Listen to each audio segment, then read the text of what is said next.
Good morning, good morning. I hope everybody's doing all right. I'm going to bring my locals friends on. We should all be together now. And I already missed out on several people chatting on locals. Good to see everybody this morning. I'll read you what we missed out on, and then we'll get into today's work. We've got George and Marianne with us from Tennessee, and then Duncan shared a funny anecdote about his son missed his school bus today because he found a gecko. So he had to take him up and pick him to school, take him to school. And then we've got Tim with us. And then George says, I wish Apple casting worked better. I tried to put on the big screen, but apparently Apple thinks I'm violating copyright. I did not know that would happen with locals. That's interesting. I know if you have not Apple, but Roku, they have a locals app that you can play. I'm on there. You can find me. You can search for me on locals. So anyway, good to see everybody this morning. If we've got folks from, I see we got several people on YouTube joining us. Good morning, Jen. Sign in, let us know where you're from, what you're hoping to get out of this series. Today's going to be kind of dry, I think. The petitions that I've selected to look at, I've just been marching through, doing about 8 pages a day. We're on petition number 29 so far. We started with petition 20, I believe. We're not going to make it through the whole packet, so I might start doing selections. Yesterday, I interviewed Nate Fugate, who's submitted several petitions for constitutional amendments, and so I'm hopefully going to be able to publish that interview later today.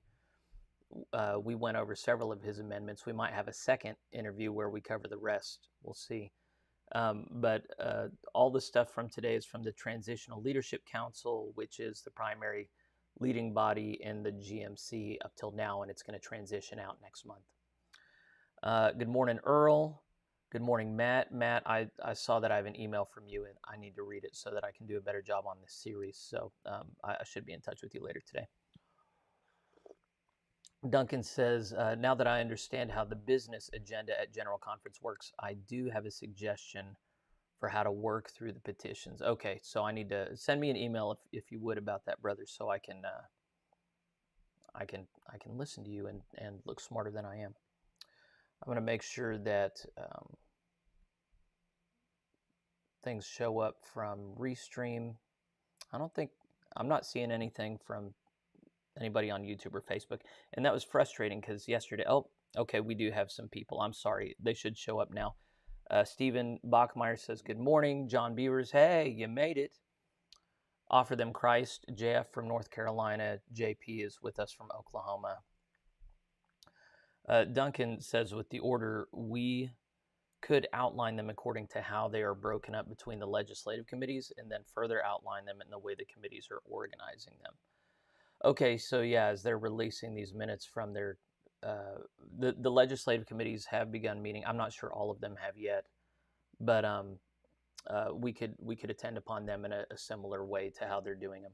My friend from Nigeria, Absalom's with us. How much is the whole budget for the General Conference? I'm not sure that number has been released. Whenever I interviewed Beth Ann Cook about it, she said it was a small fraction of what the United Methodist Church spent on it. But I want to say she said a quarter, but a quarter of what the United Methodist Church spent like 15 million on their last one, I think. So that would be 2.53 million dollars, which, considering the gravity of this, would be quite great. Have I talked much with Ray Crawford lately? Yeah, but not about anything pertaining to this. He's my presiding elder. He's a great fellow. I'll interview him sometime. Good morning, Lisa. Good to see you. Okay, I think it's probably time to begin with a prayer. We've been going through the prayers on the General Conference Prayer Guide. I'll direct you to my screen. And we are on August 29th. Yeah, today's Thursday, August 29th. Let us pray. God, we thank you for the gift of faith that carries us through the times when we cannot yet see what you are doing in our midst. Help us to walk in your light and be a light for others. May Ray Zirkle, our Costa Rica visas and missions director for the Convening General Conference, lead us in this manner. And thank you for the Costa Rican church's help and hospitality. Amen. I'm not sure I'd heard the name Ray Zirkle before reading over this morning. So yeah, I think it's great to ask God's blessing on him and to be mindful of his work. And it sounds like he's one of the primary coordinators for all the mission work.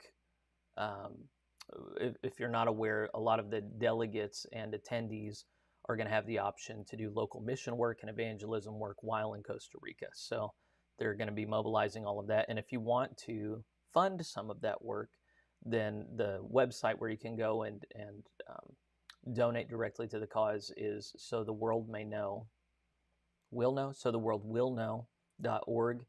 And that's where you can give to different stuff. And then if you want to earmark it just right, you can contact Beth Ann Cook. And if you don't know how to get a hold of her, I'm happy to try and connect you. So, yeah.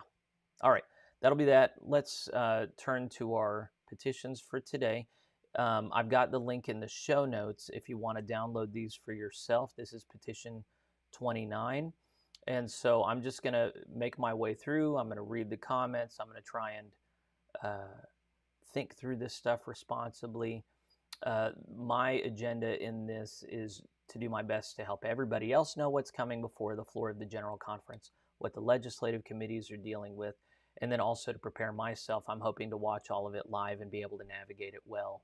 And so you just have to familiarize yourself with the materials beforehand if at all possible. So,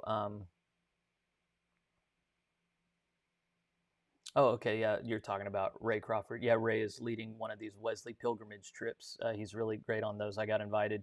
He was very sweet to invite me. I got 5 little kids. Can't go to San Jose and I can't go to England. I'm just stuck in rural Oklahoma, but I love being able to connect with you guys.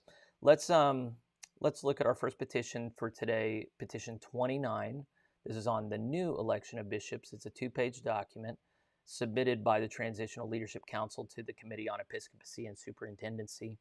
I wrote Jordan McFall, who's the chair of this legislative committee, yesterday and invited him on in the event that he wanted to speak to us about how to make our way through the materials and what to be thinking about. It could be that that's not appropriate. I really don't know. So I'm just deferring to him, but he's also my president pro tempore. Solid guy. I've interviewed him, actually. If you want an interesting interview, he's just a neat guy. He's one of 2 very young presidents pro tempore that I'm aware of. Anyway, here's the new legislation. It's all underlined, which means it's all new. Paragraph 504, election of bishops. Bishops of the GMC are elected by the General Conference. With the 2026 General Conference, bishops shall be elected according to the following process. So this is not what we're going to be doing next month. Next month, the TLC has plans for a 2-year interim bishop position being created, and kind of ad hoc is not the right word, but a different election process and nomination election process than what we're going to do in 2026. So this would be the permanent structure going forward for how we deal with bishops. So step 1, the General Committee on Episcopacy shall recommend the number of bishops to be elected by each General Conference. So there's going to be a General Committee on Episcopacy established that is, I think, an ongoing committee of the church. It would be like a general board or agency tasked with doing the will of the General Conference. And then before the General Conference gets together, long before, they would make a recommended number of bishops to be elected by each General Conference. So it'll be a known quantity before everybody gets together. 2, a bishop may serve a maximum of 2 6-year terms, except that Bishops Scott J. Jones and Mark J. Webb shall be permitted to stand for election at the 2026 General Conference, and those persons elected as interim bishops at the 2024 Convening General Conference, other than Bishops Jones and Webb, shall only be permitted to stand for election at the 2026 General Conference if each such person receives a 2/3 majority vote of delegates present and casting ballots affirming the person's inclusion in the Episcopal election process at the 2026 General Conference. Okay, so with Jones and Webb, Johanna is an active bishop right now, but he's going to be retiring. He's not going to be part of this.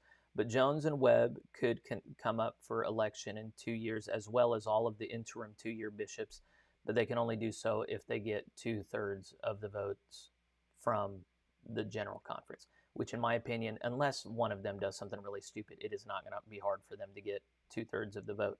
So that's why I've been concerned about how we're doing these 2-year bishops. It seems to me, and I've said this in other places, that it's establishing an incumbency where anyone who takes on these 2-year terms can easily get reelected in 2 years. So they've just got their foot in the door. So there are people who disagree with me on that, and I would defend their right to disagree with me. However, I'm pretty sure I'm right. I don't have an alternative to propose. You knock it up to 3/4. I don't see that. I guess I would have had it. Well, and I think, who was I talking about this with recently? I guess I would have it so that anyone who runs for this 2-year bishop role just commits that they will never serve again, no matter what, no matter how many people want them to. I think that would make the process much less problematic, but that's not what's being proposed here. Point 3, remember, this is the process starting in 2026. Annual conferences and or their delegations are invited to endorse up to one candidate from their conference and up to one candidate from another conference. After the 2026 General Conference, such endorsements will not normally be extended to bishops already in office who may be eligible for a second term. So these endorsements, so right now we've got in the GMC, with the 2-year candidates, we've got at least one annual conference that is supporting 2 candidates. Several are from Texas. It's an interesting situation, but to kind of help delegates to figure out who's got the support of the institution, an annual conference can support one delegate from their conference and one from another. That'll be the norm, except it will not be normal to extend it to bishops already in office for a second term. I hadn't paid attention to that before. That's interesting. I'm not sure that I have any feelings about that.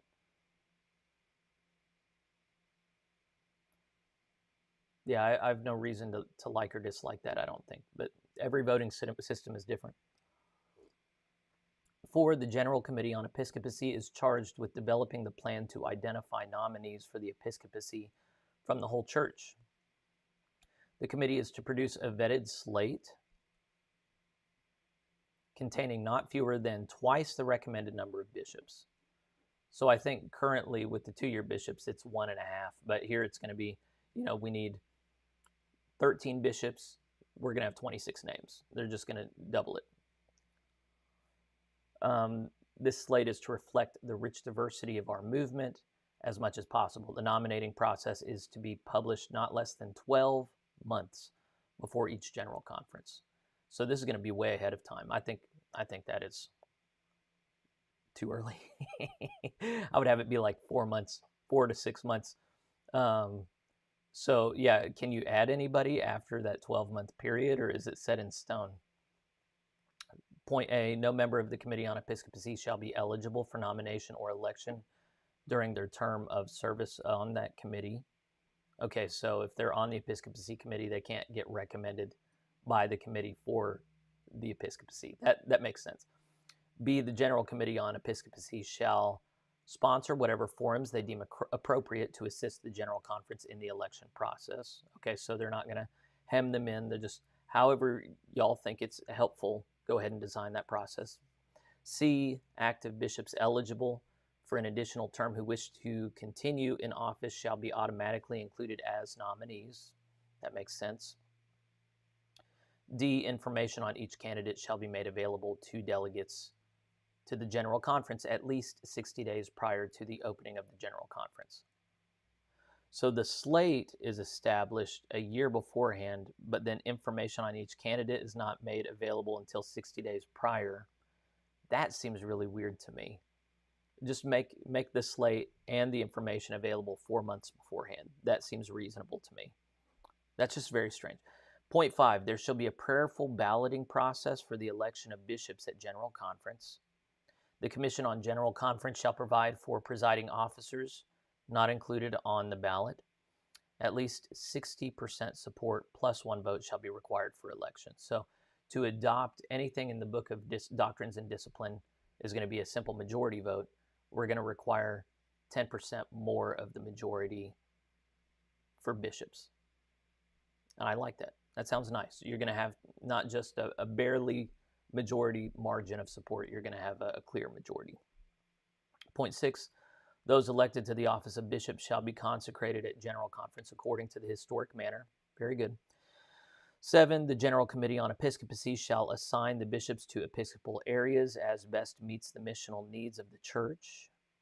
Okay, so even after they're elected, so in the Florida plan, according to Jay Therrell, who wrote the plan, the General Conference decides who the slate of approved Episcopal candidates are, but then annual conferences get to select out of that pool who they want to serve them. In this case, it's the Committee on Episcopacy who decides, with missional concerns, what bishop would perform best in what area. And remember, in this setup, the TLC setup, there are general superintendents, so they will be responsible for multiple annual conferences, 4 to 6 annual conferences at a time. So we're going to have these different episcopal areas. They'll look at the missional needs, and the Committee on Episcopacy will decide which bishop has the gifts and graces necessary to serve best in each context. And then point 8, the actual term of service for bishops begins 60 days following the close of General Conference, at which bishops are consecrated, unless determined otherwise by the General Conference. Why the wait? I don't want to be bishop, but if I were elected, I mean, it'd just be so hard. Just go ahead and get started. I wonder why the 60-day wait period would be established. I'm sure there's a good reason for it, but I say just throw them in, let them sink or swim. Let's look at and see if there's any clarifications on this. Good morning, Pat. Yeah, total of 14 years. Well, okay, so wait, these are 6-year terms, so I think it's a total of 12 years that they can be bishops, other than Jones and Webb, which could get an extended period beyond that, I think. Elect them now, and then possible that they're not retired until 2038. Yeah, they will. It's possible. We'll see. I expect that, given that it's 6-year periods between sessions, that you're probably going to have a number of bishops actually don't fulfill 6-year terms, because just a lot can happen in life. So it'll be good to have policies in place to replace bishops without the General Conference. Hey, Dee, I just think they need to forget about this 2-year bishop thing, she says. And yeah, you're not the only one who's said that out loud. Patrick says, paragraph 2 is a bit confusing. Is it saying that bishops Jones and Webb may only stand for 1 6-year term? I don't think it speaks to that. Let's go back to that and look.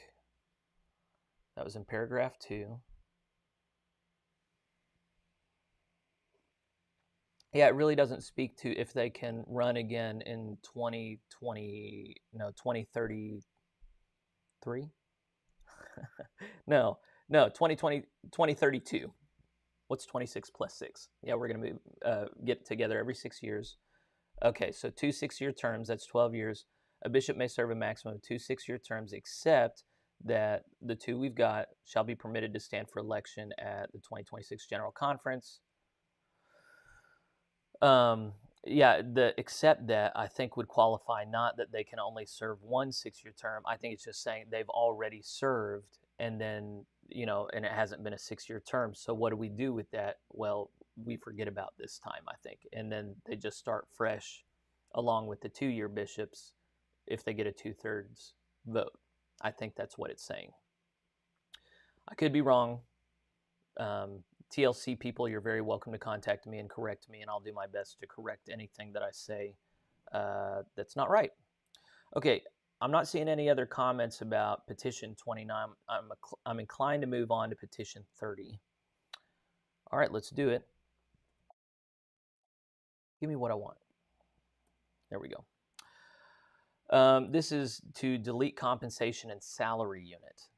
So this was in paragraph 505. Let's see. This is just a one-page thing, and it had to do with compensation and salary unit. Let me just make sure that this corresponds with what's in here. All I'm seeing is 4 points, and I think I saw 5 on here. No, 4. Okay, so it should be exactly the same. And I don't want to read through the marked off stuff. So what it says is the responsibility for providing appropriate compensation, health insurance, pension contributions, and travel and office expenses for bishops serving in the U.S. shall lie with the annual conferences to which he or she has been assigned. So what was assumed in this was something like the Florida model, where they're assigned to an individual annual conference. So that's not what the TLC is recommending anymore. Bishops will be considered as employees of the respective annual conference. The Transitional Leadership Council will establish compensation amounts adjusted for regional differences in the cost of living and average salary of pastors in the Episcopal area. So this just stipulates how it is that they're going to work out compensation, and they're going to be proposing a whole new method of compensation. So that's why all of this is just marked out. They're deleting that whole paragraph, it would seem. So just this again here, I'll come back over here. What is going to happen, I don't think they're going to vote on every single recommendation for the episcopacy from the TLC separately. I think they're going to be put together as like a package, 1 or 2 or 3 packages. And in that event, this would be part of that package where they're just deleting one paragraph and then they're supplementing another paragraph. That might be the next thing, actually. Let me see. No, it says it's the new General Committee on Episcopacy. If we keep on reading, we'll figure out how it is that they want them to figure out wages. Now, the only problem I have with that particular one, I sure hope that, I just think if we're going to be a global church, we cannot have United States specific legislation in the Book of Doctrines and Discipline. We just need to have each area determined by the same rules. That's something that for some reason is a very complicated idea for a lot of people. But whatever is true for Angola, Panama, Spain needs to be true for America. There should not be any exceptions for America. If we're gonna have a seriously global denomination, then the fact that we have more money should have nothing to do with our governance. So I'm hopeful that as we cover more legislation, we'll find that America is not treated as a separate entity, but is treated just like everybody else. I mean, that's just a basic tenet of equality, not equity, equality. All right, let's go on to petition 31. Well, okay, wait, this was paragraph 505. Okay, so this is a replacement for paragraph 505. Submitted by the TLC, has to do with the Episcopacy Committee. The rationale is that the legislation creates a General Committee on Episcopacy for the Global Methodist Church. So this is the General Committee that, according to 2 petitions ago, selects the slate of nominees. Remember, they have to have 2 times as many nominees as needed for the episcopacy, and then they're also the group that determines where each bishop will go after each nomination. So this is section 2, the General Committee on Episcopacy, paragraph 505. There shall be a General Committee on Episcopacy consisting of 12 members elected by the General Conference.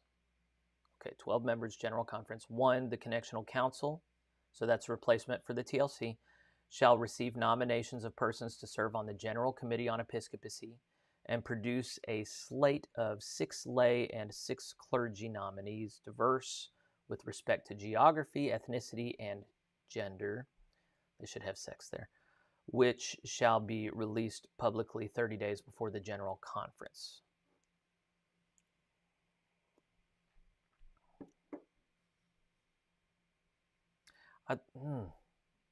It's bothering me that we have all these different timelines.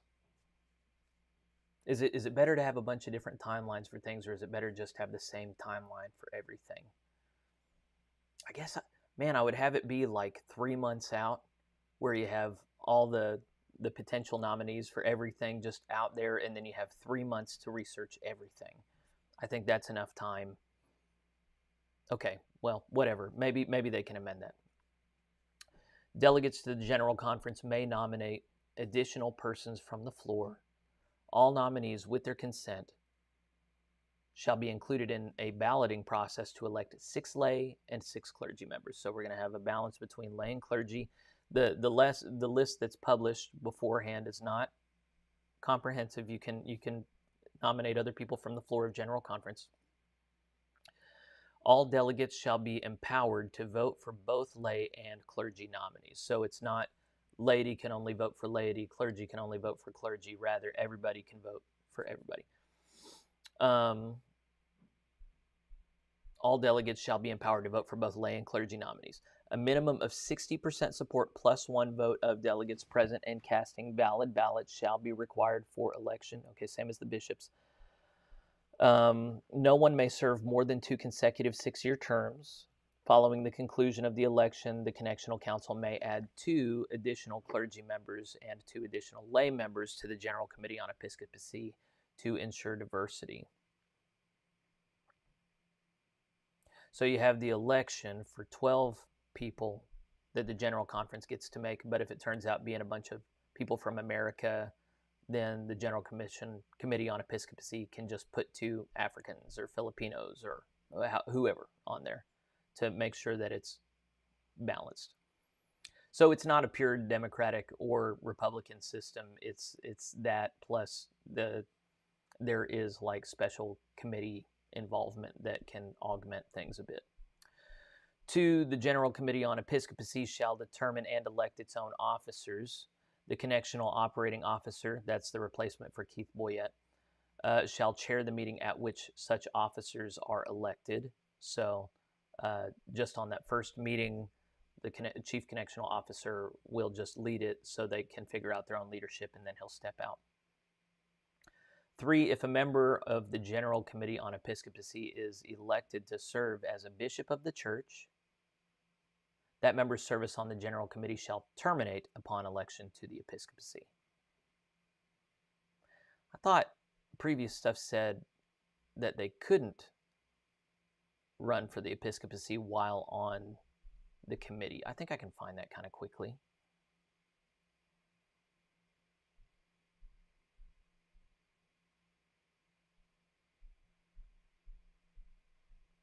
No member of the Committee on Episcopacy shall be eligible for nomination or election during their term of service on the committee. That's on Petition 29. But then here we are saying, if a member of the General Committee on Episcopacy is elected to serve, how would they get elected to serve if they're not eligible to run? The remaining members of the General Committee on Episcopacy shall elect a clergy person to serve the remainder of that person's term. So that's weird. I don't know how to reconcile that. Maybe I don't know what I read wrong. That General Committee on Episcopacy. I'm going to go back up. Sorry for giving you whiplash. That's the Committee on Episcopacy. Yeah. That is weird. Okay. Point 4. While those elected shall begin their term 60 days following the close of the General Conference session at which they are elected, those selected may participate with voice but not vote in any sessions of the Committee on Episcopacy held between their selection and their term of service. Those elected in 2024 begin service upon election. Okay, so that's making clear that these 2-year bishops, they don't wait 60 days to begin their service. They immediately begin. But after 2026, those elected wait 60 days to officially begin, but they can participate in these meetings of the Committee on Episcopacy. I didn't know that bishops could even be at these meetings. I thought the whole point was that bishops aren't there and they're governed by this committee or overseen by this committee. So, okay, but so when it says that they can participate with voice but not vote, then that indicates that once they begin their tenure, they do have a vote. So this is giving me the impression that the General Committee on Episcopacy is composed of 6 lay, 6 clergy, 2 that are added after the fact for diversity's sake. So 14, and then plus the bishops who get a vote on something. What kind of, maybe they'll answer these questions. Point 5, the General Committee on Episcopacy shall meet at least semi-annually, at least twice a year, to fulfill the following responsibilities. All right, so these are the only responsibilities. 1, to foster a healthy and effective episcopacy in the GMC. 2, B, to communicate the work, needs, expectations, and challenges of the episcopacy to the church. All right, so they're supposed to be putting out statements to the church. C, to evaluate each active bishop annually using a process that includes input from the bishop's assigned area. Okay, so wherever the bishops are, they get to design a process, have a hand in designing a process used by this committee to assess the effectiveness of their bishop. D, to guide the nomination process for new bishops as described in paragraph 504, which we already covered. E, to approve sabbaticals, resignations, and other leaves of duty for bishops. F, to receive and investigate complaints against bishops. The committee shall be empowered to suspend a bishop, arrange for responses aimed at resolution, and, as necessary, provide for a trial for a bishop in keeping with the judicial practice and procedure rules of the Global Methodist Church. If you haven't read that document, TJ and I started going through it, and it got so nitty-gritty, we decided to spend time on other issues. That's something that operates on the same level as the Book of Doctrines and Discipline, but is not included in it. So that's something to keep an eye on. But yeah, when Jay Thurl was reviewing the TLC plan for how it is that bishops are disciplined, he described it as foxes guarding the henhouse. And I'm still not clear on exactly what the differences are between the TLC's plan here with the Committee on Episcopacy reviewing them versus the Florida plan. So maybe I wasn't paying good enough attention. G, to establish compensation amounts adjusted for regional differences in the cost of living, the average salary of pastors in the Episcopal area, and the currency exchange rate. So whereas before paragraph 505 was all about this particular topic, now we're just delegating this topic to the Committee on Episcopacy. It says the responsibility for providing appropriate compensation, health insurance, pension contributions, and travel and office expenses for bishops shall be borne by the general church. The General Committee on Episcopacy shall adhere to the limits of the general budget. So the general budget is going to apportion how much money they have in an episcopacy fund that then they divvy out to the bishops and their staffs and all that stuff according to the missional needs and how much each region costs to live in and all that. The Committee on Episcopacy is going to figure that out, whereas before that was delegated to the annual conferences. Now there's going to be an episcopacy fund in the general church level, and then a general church committee is going to be figuring all the particulars out around this. And then H, to develop a proposal for the shared expense for bishops to be brought to each general conference in collaboration with the connectional operations officer. All right, so that's the end of that one. So they're given a general budget, but then they're going to bring a proposal to the general conference in consultation with the guy at the top, the new connectional operations officer, for how it's all done. So they're still going to be amenable to the general conference. General conference is going to be able to tell them how to do their jobs, but they're still going to have a lot of latitude to do what needs to get done. And then they're expected to communicate to the larger body at least semi-annually. So that sounds good. I'm going to look at comments to see what I got wrong on this. I know a couple of people wrote, oh, Helena, hey, good to see you, sister. Maybe more will be coming down the line. Ignore my comment. Okay, sorry. Lisa, I wonder if the 60-day period allows for wrapping things up at a prior appointment, moving if required, a grace period. Okay, so that 60-day period after they're elected, maybe that's for wrapping things up wherever they are. Because, yeah, they're not going to quit their current jobs if they don't have something to go to. Yeah, that makes sense, Lisa. Yeah, that makes sense. Tim says, seems like bishops shouldn't be on the committee that is tasked with their accountability. Yeah, well, and then I'm recalling language, I think from the TLC saying that whenever a complaint is made about a bishop, depending on the nature of the complaint, it gets recommended to, it's not called the Council of Bishops, Assembly of Bishops, but they get to decide how it's handled or something. So it seems like, however that is, both scenarios, to use Jay Therrell's term, create the image at least of the foxes guarding the hen house. So I kind of wish this had defined who actually is voting on this committee, because that one phrase gave the impression that bishops, active bishops, are also voting members of the committee, which that makes things feel a certain way. Might not be bad to have bishops involved in decisions affecting their job, but then it just kind of can create the impression of, I mean, depending on the margins that these things pass, bishops guarding themselves, and that might not be good. Yeah, I don't know. There's a lot that confuses me about Petition 31.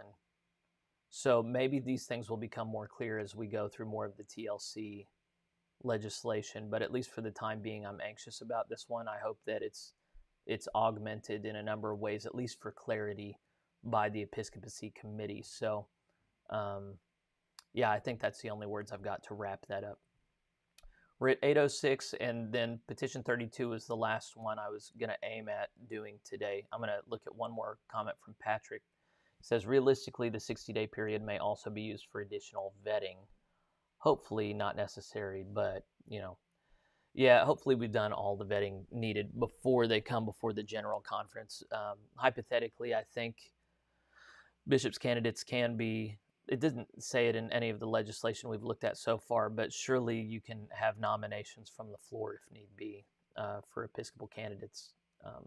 And I remember there being provision for that, just not in any of the stuff we've read today. All right, let's look at Petition 32. All right, so this is on the new Assembly of Bishops. This is a 2-page document. The TLC, of course, authored it, and the rationale is that it creates a collective expression of the episcopacy where all active bishops meet together.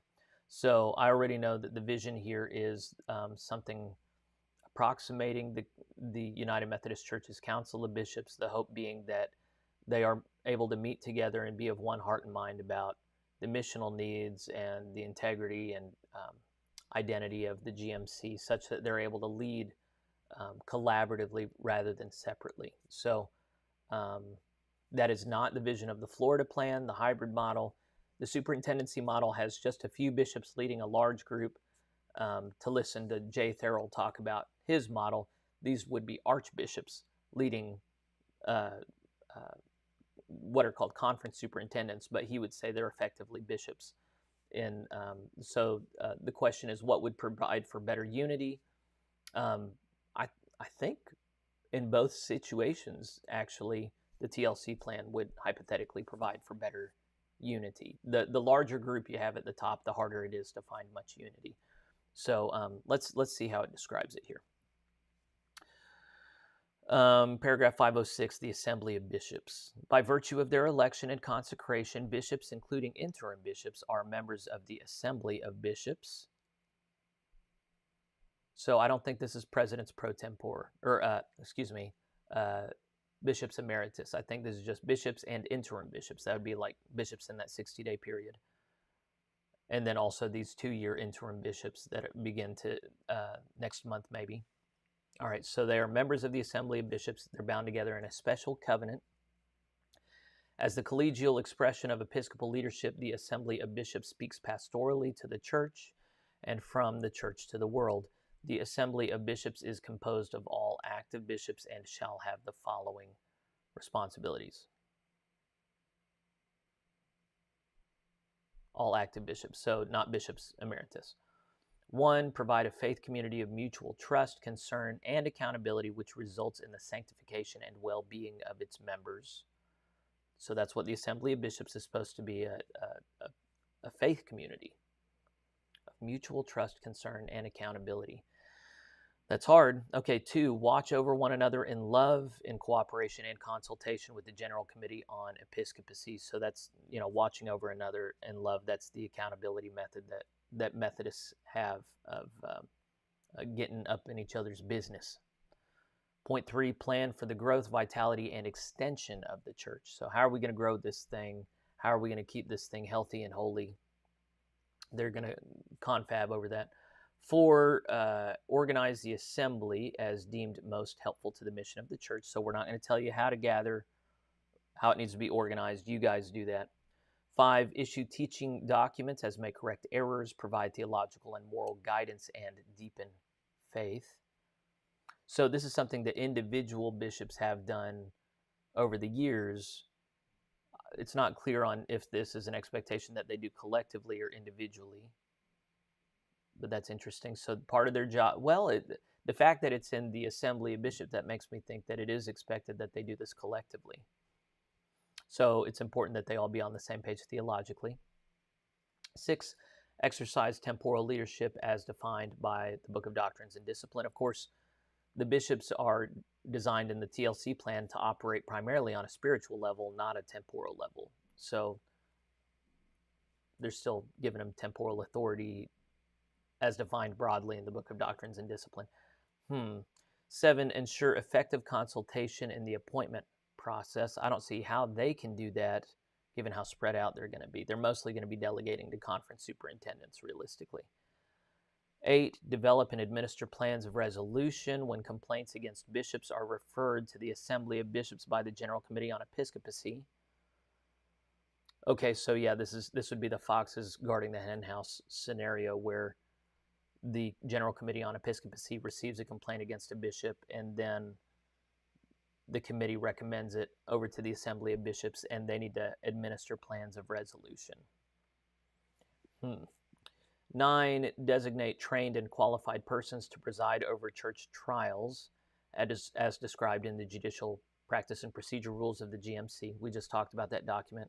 It operates alongside the Book of Doctrines and Discipline, but it's not in it. Designate trained and qualified persons to preside over church trials. Is there anyone else who would more appropriately do that than bishops? You know, if the concern is that bishops are going to do what they did in the United Methodist Church and move the body by using the gears of power in a direction that it doesn't want to go, then the selection of people to oversee judicial processes is a great way to do that. You know, I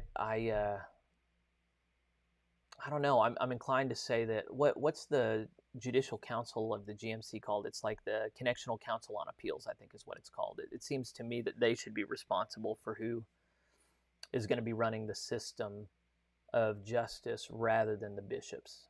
This seems an odd. This is the second thing in here that just smacks of the bishops kind of being able to stack the deck in their favor if they want to. 10, nominate the Connectional Operations Officer to be elected by the Connectional Council. Okay, so that is Keith Boyette's replacement. We already have the first replacement, but this person would not be nominated by the General Conference. They would be nominated by the Assembly of Bishops.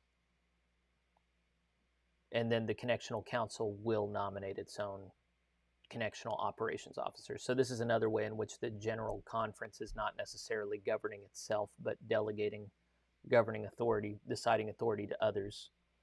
This might be more realistic given that the General Conference is only meeting every 6 years. The fact that the nomination, so the bishops are watching people and they're figuring out, okay, who would be good to serve in these different hearings that we're having, these judicial hearings that we're having, and then who would be good to lead the whole denomination. So yeah, bishops are able to exercise, the Assembly of Bishops is able to exercise a good deal of influence. 11, lead the ecumenical work of the GMC and shepherd the church toward greater unity. That one's a slam dunk. I like the idea of bishops leading our ecumenical work.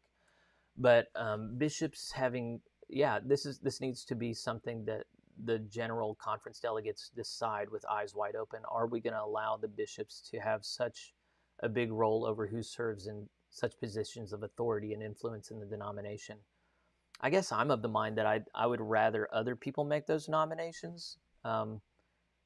In some sense, the bishops are going to have their fingers on the pulse of the denomination and its missional needs and who the personalities are involved. So, I mean, it's not a stupid idea. The TLC is not being stupid in this recommendation. And in some ways, they are uniquely positioned to make these decisions in a very informed fashion. But even so, I don't know. And granted, we're stepping back from the Bible. The Bible is not at all concerned with checking the power of overseers. That's a modern concern after watching the abuses of Episcopal leadership. But given that we're innovating here in this new system, how much authority do we want the bishops to have to stack the deck in their favor or in favor of some agenda that they collectively come to? I also, the language that they don't say that they be all on the same page, but they say provide a faith community of mutual trust, concern, and accountability. Something I didn't like about the United Methodist Council of Bishops, there was an expectation that they all publicly say the same thing and stand together. And I don't know that I like that. I really appreciated when Bishop Scott Jones, when he was United Methodist Bishop, I forget who it was that represented conversations they had behind closed doors around the traditional plan. And then he spoke publicly and said what was said. It was another bishop. He said what this other bishop said did not represent the actual conversation we had behind closed doors. There was also an incident that came back to me a while back, and I can't verify it because they kept all the bishops in line, but whenever Karen Olivito was elected a bishop and she was an open and practicing gay person, there were a number of African bishops that refused to sign this document welcoming her into the Council of Bishops. Nobody talked about it publicly because they're all expected to have a unified voice and presence to the denomination. So, coming back to where I started in my analysis, the Florida plan is not good for the unity of the body. Rather, you have much more regional independence, it would seem to me. The TLC plan provides for this unity, but maybe at the expense of conscientious objection and truth speaking. Once the Assembly of Bishops comes out with its stance that they're going to have, if the expectation is that they all stand together, that could really interrupt the integrity of the body. So I'm not sure that I value that. I mean, I do, but I think the integrity of the body and speaking the truth is much more important than everybody falling in line. So as much as I value the unity of the body, I think I value more the integrity of individual bishops and their ability to speak the truth publicly, regardless of what the Assembly of Bishops says. So some of this language indicates to me too much Episcopal power and then too much group think for me to be comfortable with it. So anyway, I hope the Episcopacy Committee comes back to this and at least talks about these issues.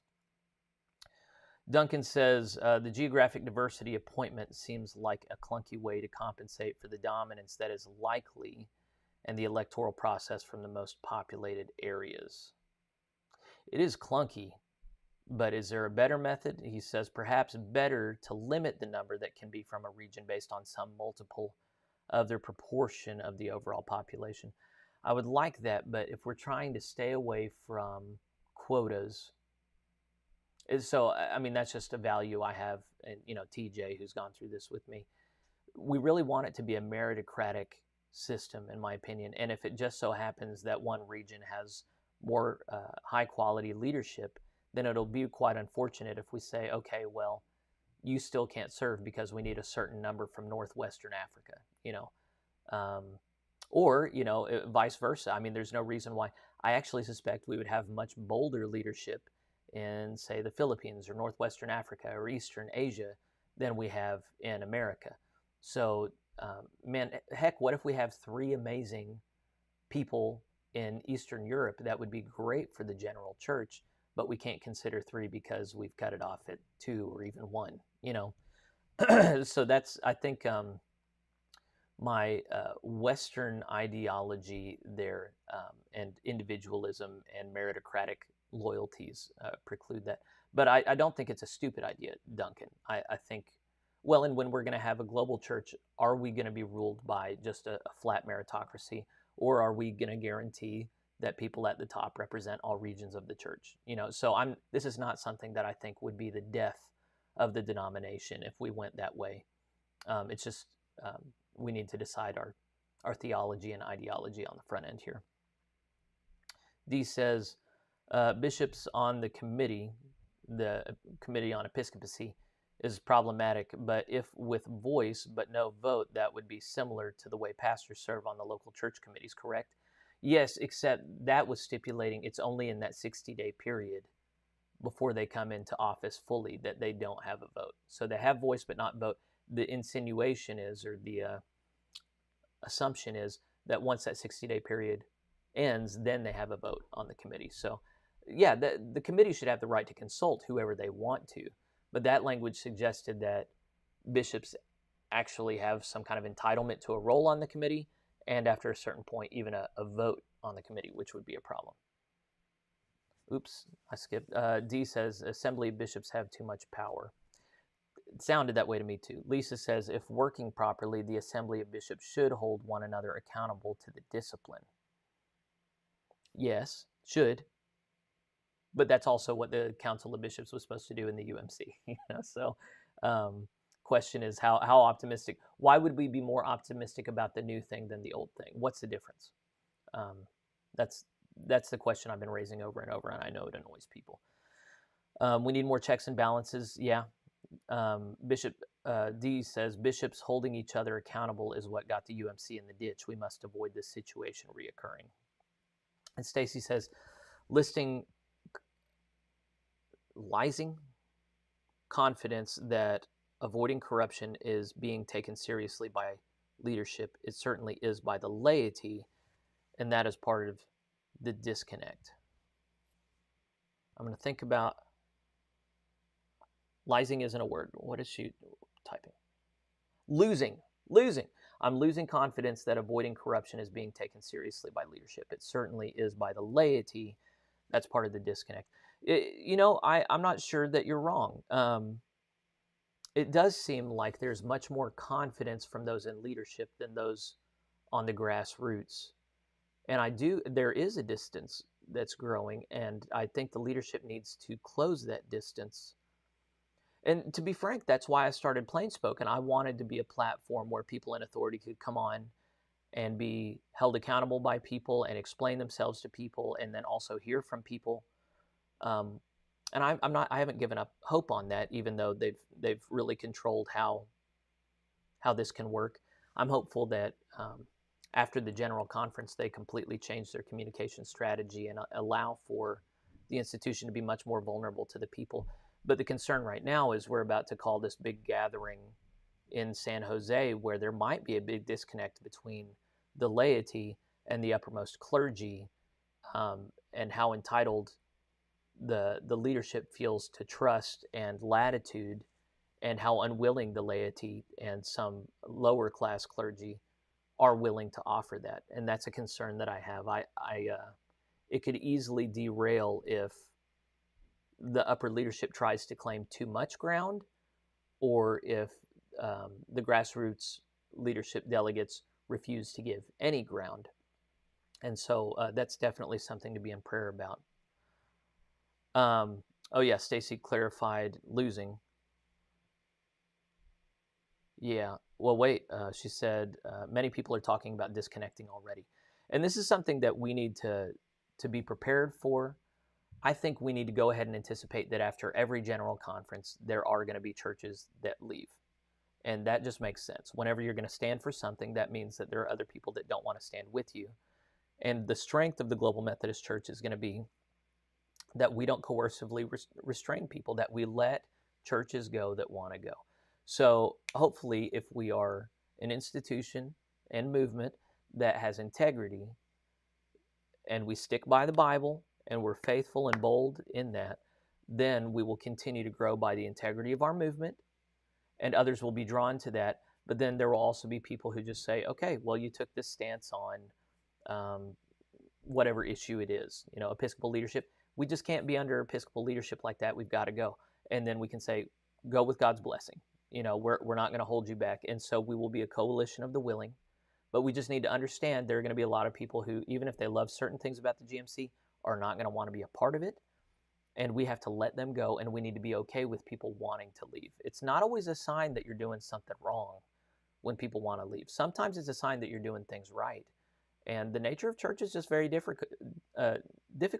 We've got wide, disparate churches with lots of different loyalties. We cannot hold everybody together, and we need to just go ahead and come to terms with that. So my concern is not that some churches are going to leave. My concern is that churches are going to leave for bad reasons. They're going to get a bad taste in their mouth. They're not going to think critically. They're just going to go, we got to get out of here. And I just think we need to make decisions soberly, maturely, rather than reactively, rather than defensively. So that's what I'm aiming to do here, is just kind of step outside of these issues and just say, okay, well, if these are your priorities, you should like this. If these are your priorities, you should not like this. And then every church, every person needs to decide what their no-go zone is. And that is their prerogative, and we have to come to terms with that. What I believe is the case is if we no longer hold people by coercion, but we follow the prompting and leading of the Holy Spirit, then the Holy Spirit will bless us with world-changing, life-changed, converted, truly converted disciples that the world sees and is drawn to. Not the world, but people of Christ's flock are drawn to. And so I think there will be, if we do this right, lots of denominations who decide to join us because they love what we're doing, and a lot of local churches that decide to join us because they see that when they join this collaborative, this denomination, this covenant body, that they are strengthened and that they gain much more than they lose whenever they join this body. So the incentive structure is completely different from the United Methodist Church, and it can work, but that means we have to leave this old incentive structure behind because it ain't going to work. We are almost near the end of time, and I've got 4 more comments from people on locals. So what I'm going to do is I'm going to go ahead and cut this feed on YouTube and Facebook. Thank you guys for joining in. If you want to be a continued part of the conversation, we're taking that over to locals now. You can find that at plainspoken.locals.com. God bless you guys. If you aren't following me, then I'll see you later. If you are following me, just stay here where you are on locals, and I'll be back in a second.